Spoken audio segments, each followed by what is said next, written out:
I'm a bit shorter than everyone else. So good morning, everyone. For those who don't know me, I'm Louise, and I've been a member of the Ascension congregation for a little while. And it is so exciting to have this opportunity to share with you today.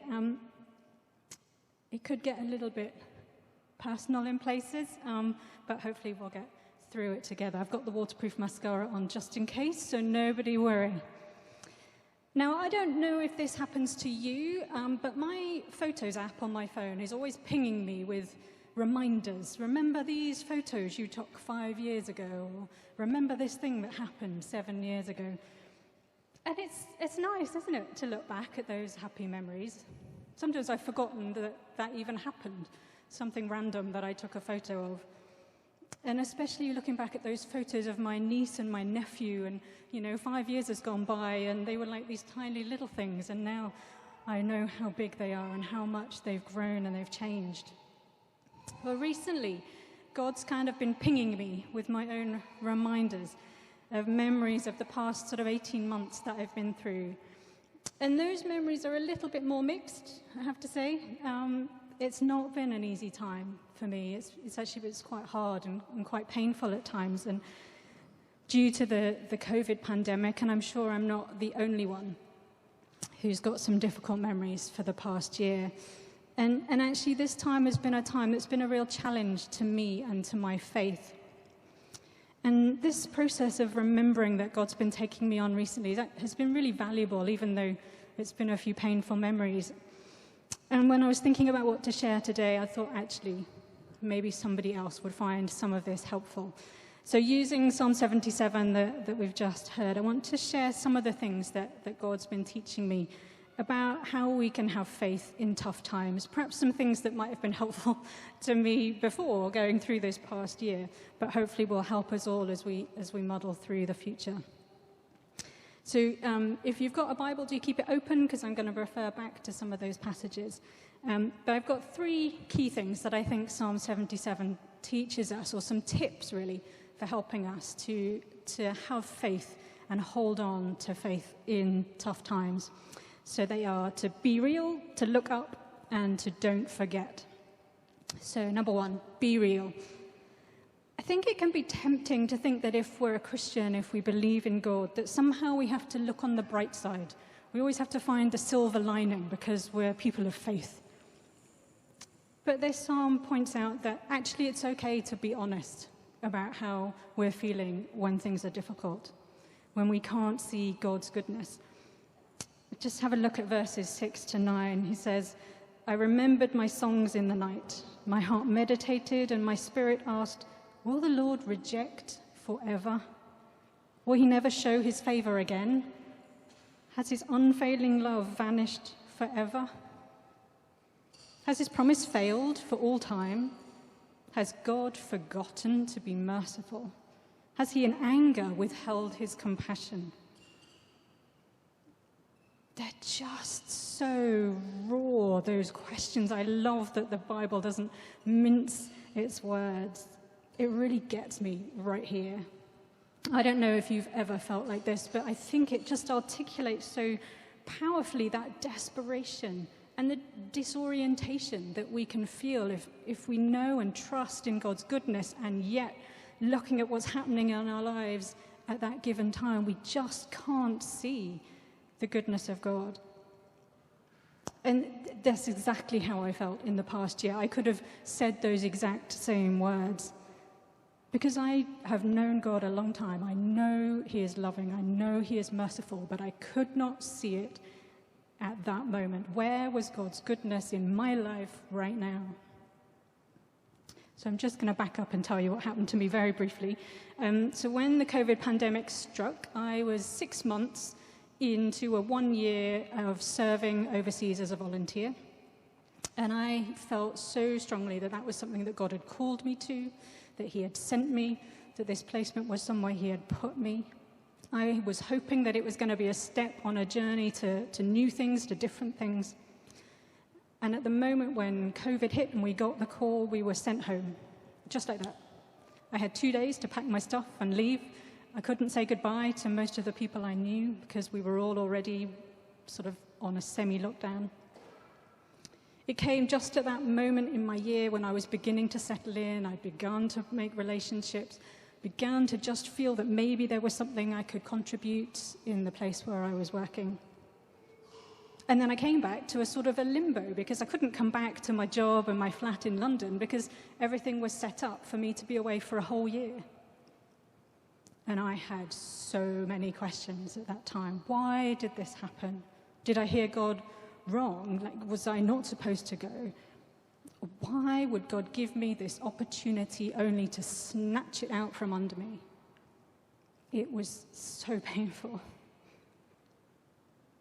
And I'm sure I'm not the only one who's had tough times. We all put our hands up earlier.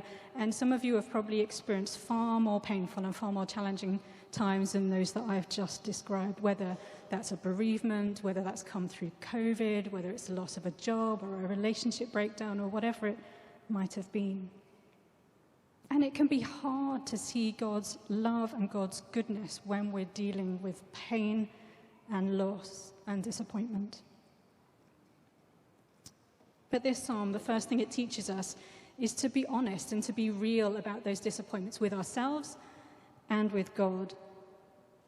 It teaches us not to pretend that everything's okay if it's not. I mean, God knows anyway, right? But it also teaches us not to dismiss those feelings or say that they're not valid, that they don't count. And I think that's important for us in speaking to ourselves. I think it's also helpful for us when we're relating to other people and how we support other people too, because yes, we want to encourage one another about God's goodness, but we need to do it with compassion and not to dismiss the genuine hurt and questions that people have.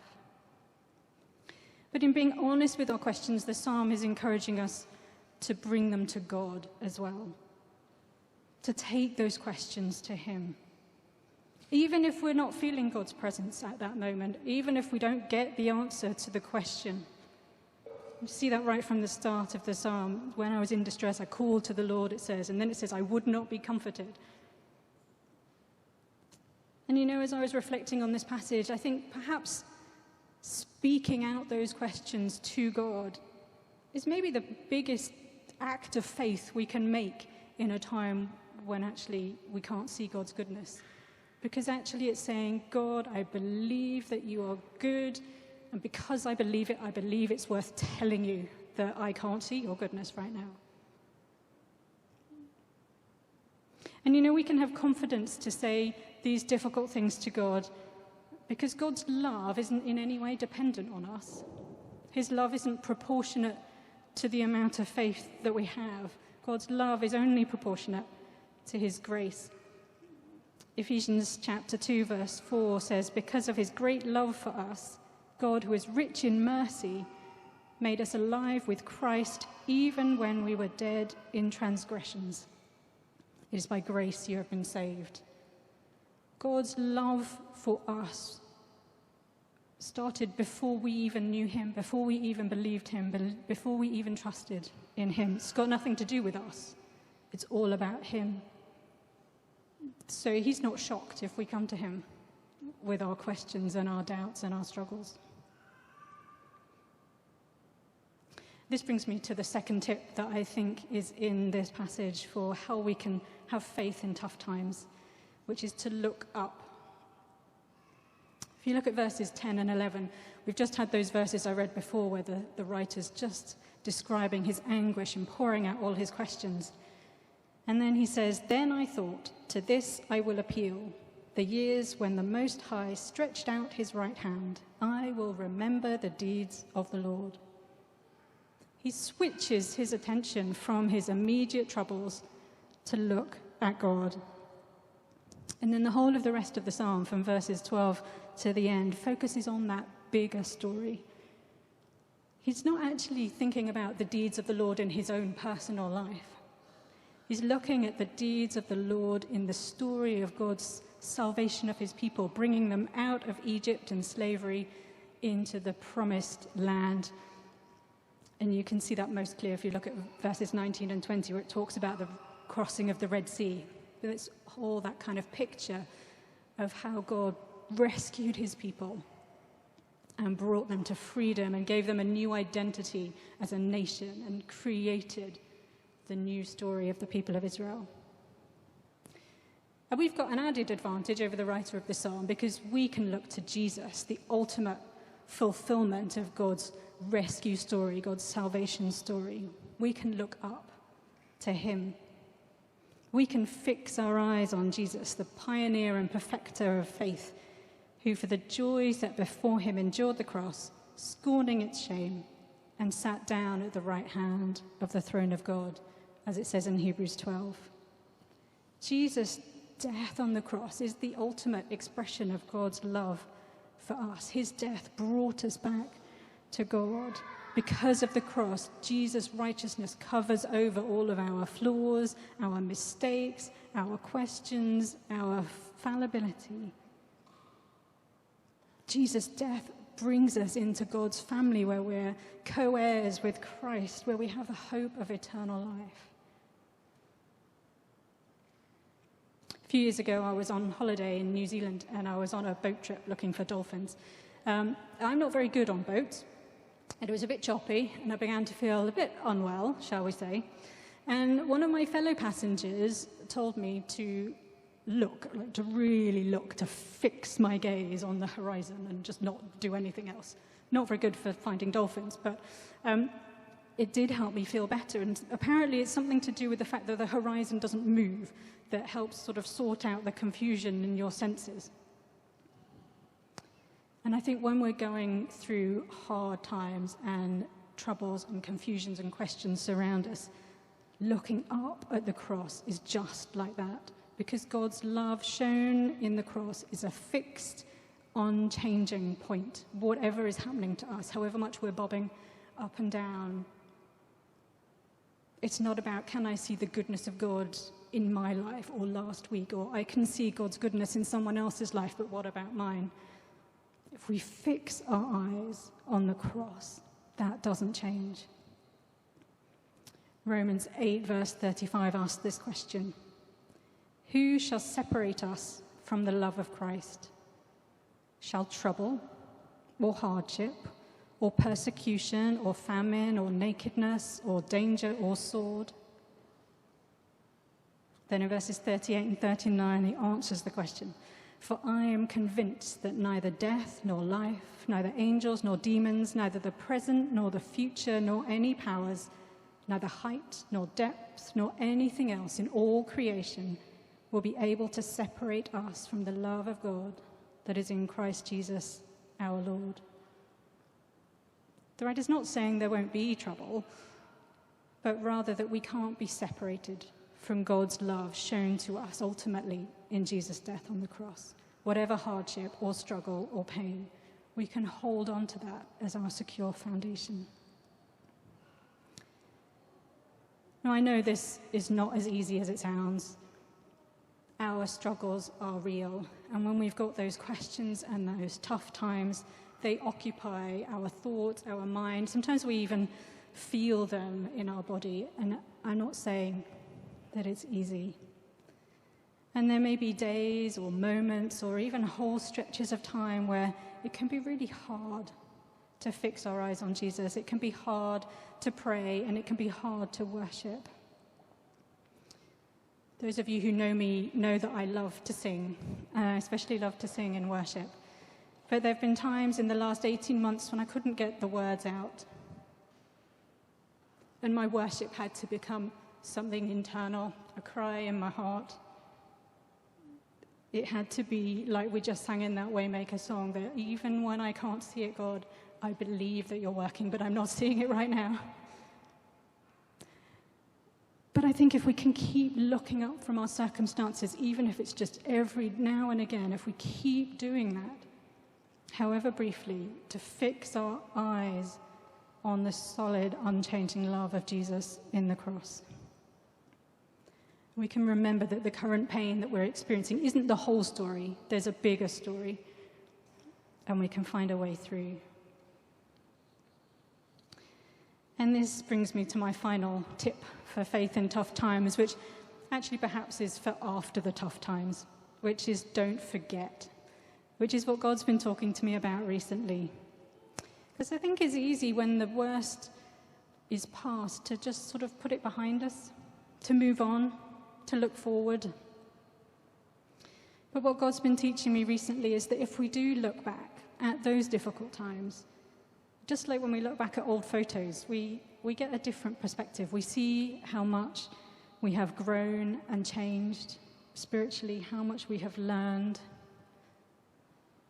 This is the thing that actually first sparked this process. God reminded me, I was in a time of worship, how, a year ago to that moment, I couldn't have sung those songs.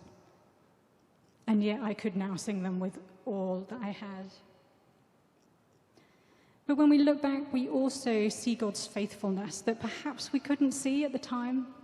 We see the ways that God has brought us through those difficult times. We see the things, however small they might have been, of God's goodness in those moments. Whether that's the friends or the family who supported us, the small little joys every day. I mean, I have to say, if you have to be locked down anywhere, doing lockdown last spring in Gloucestershire in the countryside with my parents, where I could go for a walk every day in the fields, that was good for the soul. I mean, that was a gift in a bad situation.